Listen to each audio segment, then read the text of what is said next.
Welcome back बच्चों। एक लंबे ब्रेक के बाद फिर से आप सभी का स्वागत है। कुछ और क्वेश्चंस हम लोग डिस्कस करेंगे जैसा कि पहले कर रहे थे। ठीक है, आगे बढ़ने से पहले इस क्वेश्चन के बारे में थोड़ा बता दूं कि इसका लेवल क्या है। सिंपल ही क्वेश्चन है। पहला वाला दो क्वेश्चन डिस्कस करेंगे, 135 136, ये इरोडोव का क्वेश्चन है और जो 135 है उसका लेवल मेंस का ही है, उससे ज़्यादा नहीं है वो। और जो दूसरा क्वेश्चन है वो मेन से थोड़ा ज़्यादा है और एडवांस से थोड़ा कम है, बीच का है दोनों से। ठीक है, आजकल ये देखने में मैं पा रहा हूँ कि जो फिज़िक्स के क्वेश्चंस आ रहे हैं वो बहुत आसान है, मेंस के, खासकर मेंस के बहुत इजी है। मैंने तो लगभग क्वेश्चन शॉर्ट्स में ही बना रखे हैं, काफ़ी आसान आ रहा है फिज़िक्स में। मैथ्स का लेवल थोड़ा ठीक है, ठीक है, थोड़ा स्टैंडर्ड है मैथ्स में, मेंस में, और एडवांस में तो आपके अच्छे क्वेश्चन आ ही रहे हैं। तो ऐसा लग रहा है कि अब क्वेश्चन मिल नहीं रहा है मेंस वालों को, इतने सारे सेट्स, इतने सारे एग्ज़ाम हो रहे हैं कि वो क्वेश्चन बना नहीं पा रहे हैं अच्छे। तो आप अपने बेसिक पे ध्यान दीजिए। ठीक है, बेसिक अच्छे रखने से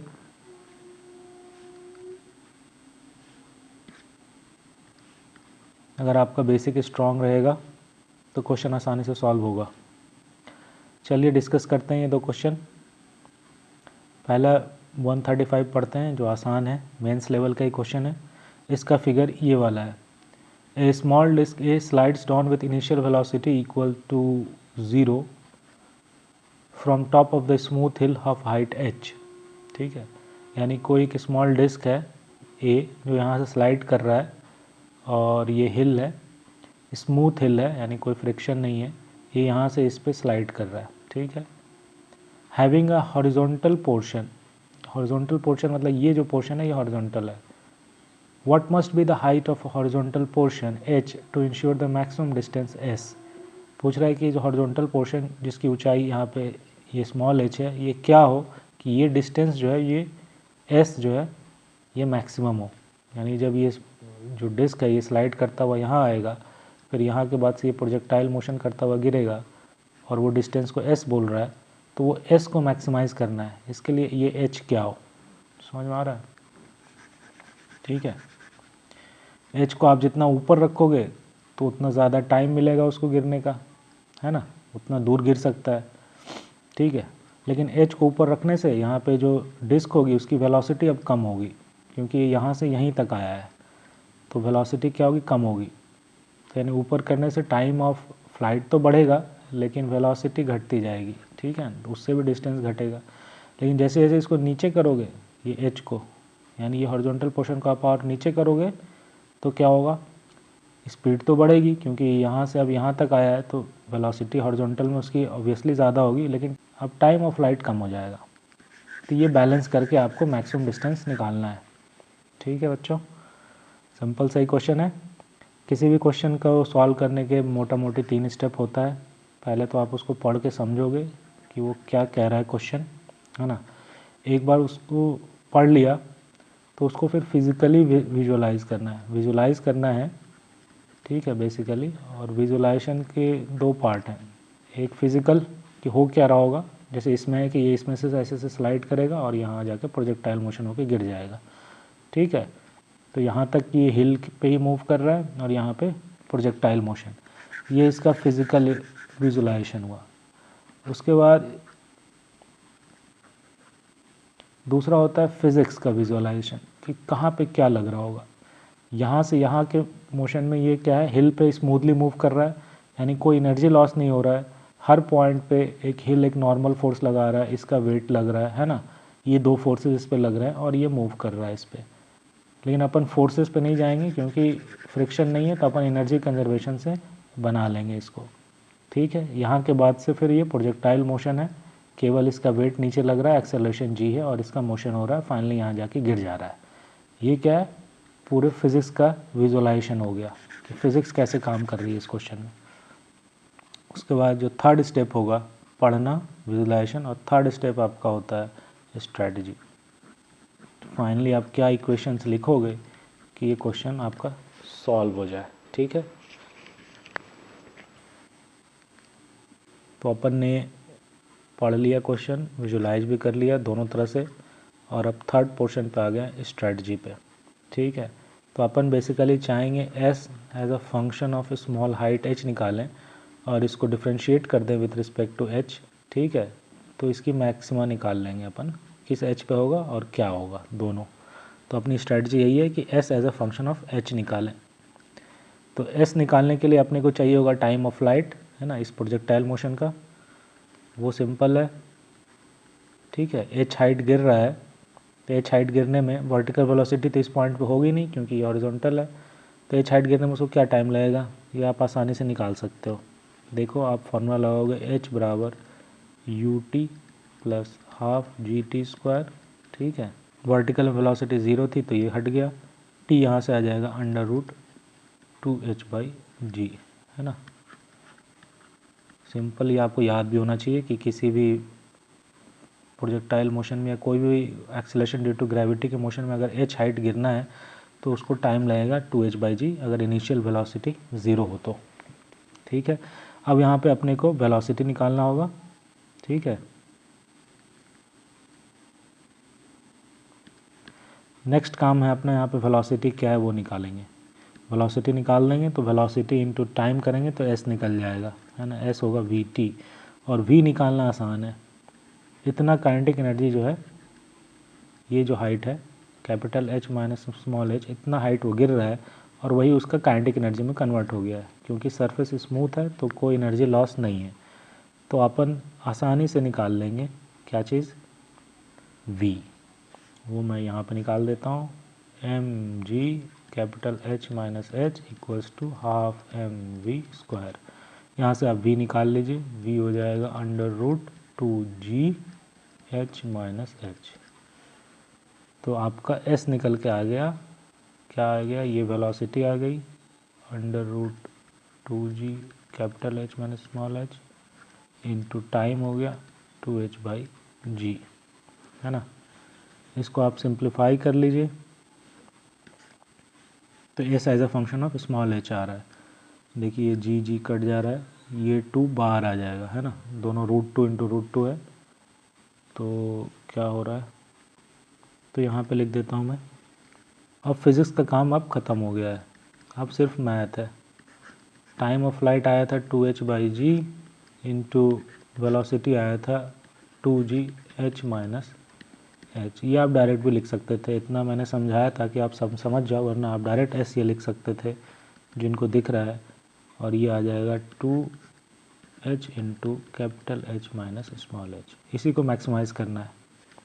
ठीक है, तो इसको मैक्सिमाइज़ करना है यानी रूट के अंदर वाली चीज़ मैक्सिमम होनी चाहिए, यानी ये वाली चीज़ मैक्सिमम होनी चाहिए। तो बेसिकली अपने को इसको मैक्सिमाइज़ करना है।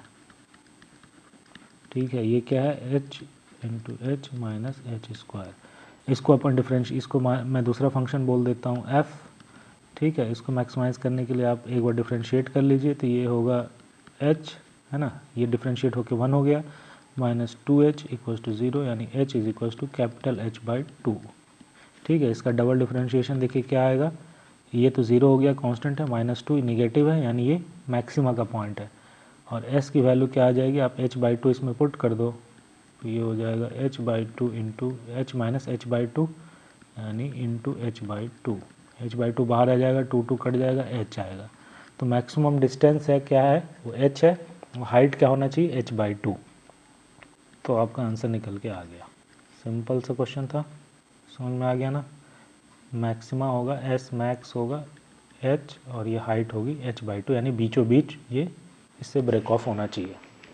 ठीक है, तो एक बार आपको क्वेश्चन समझ में आ गया तो बन गया आराम से, कोई ज़्यादा दिमाग नहीं लगाना था। एक लाइन का था ये, शॉर्ट्स में इसीलिए बन जाता है। शॉर्ट्स में मैं बनाता तो पहले सेकंड में ये लिखता, पहले 10 सेकंड में, और अगले 20 सेकंड में ये मैं सॉल्व कर देता। 30 सेकंड का काम था और बाकी 30 सेकंड। तो ये पहला क्वेश्चन था। अब इसी का दूसरा पार्ट है एक 136। ये मेंस और एडवांस के बीच का क्वेश्चन है, यानी मेंस से थोड़ा ऊपर है, एडवांस से थोड़ा नीचे है। एडवांस आजकल बढ़िया क्वेश्चन आते हैं एडवांस में, तो इसको सॉल्व करते हैं। इसमें भी वही 3 पार्ट है, पहले आप क्वेश्चन पढ़िए उसको समझिए। A small body a start sliding from height h down an inclined groove passing into a half circle of radius h/2। ठीक है, एक स्मॉल बॉडी ए है जो स्लाइड कर रहा है हाइट h से। ठीक है, कोई बॉडी है जो यहाँ से स्लाइड कर रहा है इस पे, और इसका इस जो पाथ है इसका जो सेकंड पोर्शन है ये ग्रूव है, ये सर्कुलर है ना, वर्टिकल में रखा हुआ है, और इसकी रेडियस h/2 है, यानी बेसिकली ये h/2 है, यानी यहाँ तक ये क्या है h पहुँच जा रहा है, ये वाला हाइट भी h है, यानी सेम है, ये इसका लेवल सेम है। ठीक है, ये सब विजुअलाइजेशन का पार्ट है, क्वेश्चन विजुअलाइज कर रहे हैं, समझ रहे हैं। ठीक है, of half circle of radius h/2 assuming the friction to be negligible, friction नहीं है, स्मूथ सरफेस है, find the velocity of the body at the highest point of its trajectory after breaking off the groove. ठीक है, थोड़ा question में समझाया है कि after breaking off the groove, यानी इस ग्रूव से ये वाला पोर्शन जो है इससे जब टूट जाए या हट जाए तो हाईएस्ट पॉइंट पे इसकी वेलोसिटी क्या होगी इस ऑब्जेक्ट ए की। तो बेसिकली इसका मोशन अगर आप देखना चाहो तो इसका मोशन कुछ ऐसा होगा। इसको फिज़िकली आप विजुअलाइज कर रहे हैं कि इसका मोशन होगा कैसा, फिज़िकली मतलब बॉडी का मोशन कैसा होगा। ठीक है, उसके बाद अपन फिज़िक्स समझेंगे। देखिए यहाँ से स्लाइड करता हुआ जाएगा, स्लाइड करता हुआ जाएगा यहाँ तक आएगा, कोई दिक्कत नहीं है, यहाँ पे इसकी कुछ वेलोसिटी होगी, ये इस पर फिर स्लाइड करता हुआ जाएगा और किसी एक पॉइंट पे आके ये इससे टूट जाएगा, ब्रेक कर जाएगा, ब्रेक ऑफ हो जाएगा और ऐसे प्रोजेक्टाइल मोशन में ऐसे आके गिर जाएगा। ठीक है ना, ये पूरा सर्किल इस पर कंप्लीट नहीं कर पाएगा। ठीक है, ये सर्किल पूरा इस पर नहीं कंप्लीट कर पाएगा, ये उससे पहले ही कहीं ब्रेक ऑफ होके ऐसे प्रोजेक्टाइल मोशन में गिर जाएगा। ठीक है, इसको अगर दूसरे कलर से मैं बनाऊं तो ये यहाँ तक कहीं आएगा, उसके बाद ये टूटता हुआ ऐसे गिर जाएगा। तो इसका जो मैक्सिमम पोजीशन है, पॉइंट है, हाईएस्ट पॉइंट ऑफ ट्रैजेक्टरी, उस पर इसकी वेलोसिटी क्या होगी वो पूछ रहा है। ठीक है, जो भी वेलोसिटी होगी वर्टिकल तो होगी नहीं, केवल हॉरिजॉन्टल होगी क्योंकि हाईएस्ट पॉइंट है और वो इस डायरेक्शन में होगी, तो ये वेलोसिटी जो हॉरिजॉन्टल डायरेक्शन में होगी वो पूछ रहा है। फिजिकल विजुअलाइजेशन हो गया कि कैसा इसका मोशन होगा। ठीक है, ये पूरा आपके इमेजिनेशन पर डिपेंड करता है, आप जितना अच्छा इमेजिन किए हुए हैं वर्ल्ड को, अपने आसपास की चीज़ों को, उतना अच्छा ये इमेजिनेशन होगा, तो उतनी अच्छी आपके आगे का पोर्शन फिज़िक्स समझ में आएगा। अब इसको आपको फिज़िक्स विजुअलाइज करना है, हालांकि ये दोनों आपको साथ साथ करना है, अलग अलग मैं करके बता रहा हूँ क्योंकि कभी कभी ये आपसे थोड़ा गलत हो जाए तो फिज़िक्स आपको वहाँ सुधार देगा। ठीक है, और जहाँ ये अच्छा है तो आपको फिज़िक्स आसानी से पता चल जाएगा उसकी। तो ये दोनों एक दूसरे को क्या करता है, कॉम्प्लीमेंट करता है विजुअलाइजेशन का, एक ही, इसलिए मैंने एक ही हेडिंग के अंदर दोनों डाल रखा है, दोनों को आपको साथ साथ करना है तो बेटर रहता है। तो यहाँ से यहाँ तक का मोशन में कोई दिक्कत तो है नहीं। ठीक है, वही नॉर्मल वेट लग रहा है, नॉर्मल फोर्स लग रहा है परपेंडिकुलर टू दिस सरफेस और वो मूव कर रहा है। इसमें भी सरफेस अपन स्मूथ ही मानेंगे, नेग्लिजिबल बोला है तो स्मूथ ही है, तो अपन जो है फोर्स से कोई लेना देना नहीं रहेगा, अपन जो है एनर्जी कंजर्वेशन से वेलोसिटी निकाल सकते हैं कहीं किसी भी पोर्शन पे। ठीक है ना, यानी ग्रूव पे टचिंग में कहीं भी रहे तो अपन क्या एनर्जी कंजर्वेशन पे, तो अपन कहीं भी एनर्जी कंजर्वेशन से क्या निकाल सकते हैं, वेलोसिटी उसकी, सिंपल है। ठीक है, तो यहाँ के बाद देखिए क्या होगा, इस पोर्शन में जो मोशन होगा उसका सर्कुलर मोशन है ना, तो सर्कुलर मोशन में एक इस बॉडी पे क्या लगेगा, सेंट्रीफ्यूगल फोर्स लगेगा, अगर मैं बॉडी के फ्रेम से देख रहा हूँ तो। ठीक है, तो एक फोर्स बाहर की ओर लगेगा और एक वेट, ठीक है, और एक नॉर्मल रिएक्शन। ठीक है, तो ये तीनों देखिए बैलेंस कर लेगा, यहाँ तक कोई दिक्कत नहीं होगा हाफ पोर्शन तक, क्योंकि जितना जो भी फोर्स है, ठीक है, नीचे की ओर है, उतना नॉर्मल रिएक्शन बैलेंस कर लेगा, कोई दिक्कत नहीं होगी। लेकिन जब ये हाफ पोर्शन को क्रॉस करेगा और ऊपर जाएगा तब वेट अब नीचे लगने लगा है। ठीक है, सेंट्रीफ्यूगल फोर्स बाहर है और नॉर्मल रिएक्शन ऐसा है, और इसकी वेलोसिटी क्या हो रही है, अब ऊपर बढ़ता जा रहा है तो कम होती जा रही है। और आपको पता है कि क्या होता है, सेंट्रीफ्यूगल फोर्स वेलोसिटी के स्क्वायर पर डिपेंडेंट होता है ना, सेंट्रीफ्यूगल फोर्स होता है mv²/r। तो जैसे जैसे ये वेलोसिटी घटती जा रही है, ये सेंट्रीफ्यूगल फोर्स की वैल्यू घटती जा रही है, और आपका वेट वही कांस्टेंट है mg। तो एक पॉइंट पे ये mg जो है ये सेंट्रीफ्यूगल फोर्स के से बड़ा हो जाएगा, यानी mg का जो कंपोनेंट इस डायरेक्शन में आएगा नॉर्मल के लॉन्ग, ये बड़ा हो जाएगा तो नॉर्मल रिएक्शन जो है वो ज़ीरो हो जाएगा, है ना, कांटेक्ट ब्रेक हो जाएगा इस सरफेस से, इस ग्रूव से। उसके बाद वेट बढ़ जाएगा, वेट नहीं बढ़ेगा, उसके बाद एफ़ की वैल्यू एफ़ से बड़ी हो जाएगी और ये उससे छूट जाएगा, प्रोजेक्टाइल मोशन कर लेगा। समझ में आ रहा है? तो एक पॉइंट वो आएगा जहाँ पे जो सेंट्रीफ्यूगल फोर्स एफ है वो वेट के एक कंपोनेंट के बराबर हो जाएगा, ठीक है। उस पॉइंट के बाद उसका प्रोजेक्टाइल मोशन शुरू हो जाएगा, प्रोजेक्टाइल मोशन करता हुआ वो गिर जाएगा। तो अपने को हाईएस्ट पॉइंट पे वेलोसिटी बतानी है, ठीक है। तो अपने को यहाँ पे वेलोसिटी निकालना होगा जहाँ पे ये ब्रेक ऑफ हो रहा है, ठीक है। जहाँ पे ब्रेक ऑफ हो रहा है अगर उस पॉइंट पे वेलोसिटी निकाल लेंगे, ठीक है, जो टेंजेंट के लॉन्ग होगा, तो फिर अपन हाईएस्ट पॉइंट पे वेलोसिटी निकाल लेंगे। इसका वर्टिकल कंपोनेंट ज़ीरो हो जाएगा हाईएस्ट पॉइंट पे, और हॉरिजॉन्टल कंपोनेंट जो है वो कांस्टेंट ही रहेगा, वही उसका आंसर होगा। समझ में आ रहा है? तो अपनी स्ट्रैटेजी क्लियर हो गई। थोड़ा मैं समझाऊँ इसको, चलिए एक बार समराइज़ कर लिया जाए इसको जो आपने विजुलाइज़ किया है। तो बॉडी यहाँ से रोटेट करता हुआ आया, ये इसका सेंटर है, ठीक है। यहाँ तक तो कोई दिक्कत नहीं था, इससे कुछ ऊपर पॉइंट के बाद जो सेंट्रीफ्यूगल फोर्स था बाहर की ओर, वेट का एक कंपोनेंट उसको बैलेंस कर लेगा, है ना। मान लीजिए ये वेट था, इसका मास m बोले तो mg, मैं ये एंगल को वर्टिकल से थीटा बोल देता हूँ। तो mg का जो कंपोनेंट होगा, देखिए ये भी थीटा होगा, यानी mg का जो कंपोनेंट होगा mg cos थीटा, और ये जो सेंट्रीफ्यूगल फोर्स है दोनों इक्वल हो जाएगा, है ना। mg cos theta equals to mv square upon r हो जाएगा, ठीक है। उस पॉइंट के बाद इसका जो है यहाँ से कांटेक्ट ब्रेक हो जाएगा, और ब्रेक होने के बाद ये प्रोजेक्टाइल मोशन करेगा, और ये प्रोजेक्टाइल मोशन कुछ इस तरह से करते हुए गिर जाएगा। और जो मैक्सिमम हाइट है, हाईएस्ट पॉइंट है, उस पर उसकी वेलोसिटी पूछ रहा है क्या होगा। तो अपन इस पॉइंट पर अगर वेलोसिटी निकाल दें, ये v निकाल दें, तो v जो है वो टेंजेंट के लॉन्ग होगा ऑब्वियसली, तो उसका वर्टिकल कंपोनेंट तो हाईएस्ट पॉइंट पे ज़ीरो हो जाएगा, जो हॉरिजॉन्टल कंपोनेंट है वही आंसर होगा, ठीक है। समझ में आ रहा है? तो यही स्ट्रेटजी है, बेसिकली अपने को v निकालना है इस पॉइंट पे। तो एक इक्वेशन तो ये हो गया, है ना, सेंट्रीपिटल और वेट का कंपोनेंट बैलेंस कर लिया। दूसरा अपन v निकाल सकते हैं एनर्जी कंजर्वेशन से इस पॉइंट पे इन टर्म्स ऑफ थीटा। देखिए यहाँ से स्टार्ट किया था, ये टोटल हाइट क्या थी, h थी, और जहाँ पे ब्रेक ऑफ हो रहा है ना, तो ये हाइट, कितना हाइट गिरा है ये हाइट देखिए, यहाँ पे बताता हूँ आपको, इक्वेशन यहाँ पे लिखते हैं थोड़ा मिटा फिटा के।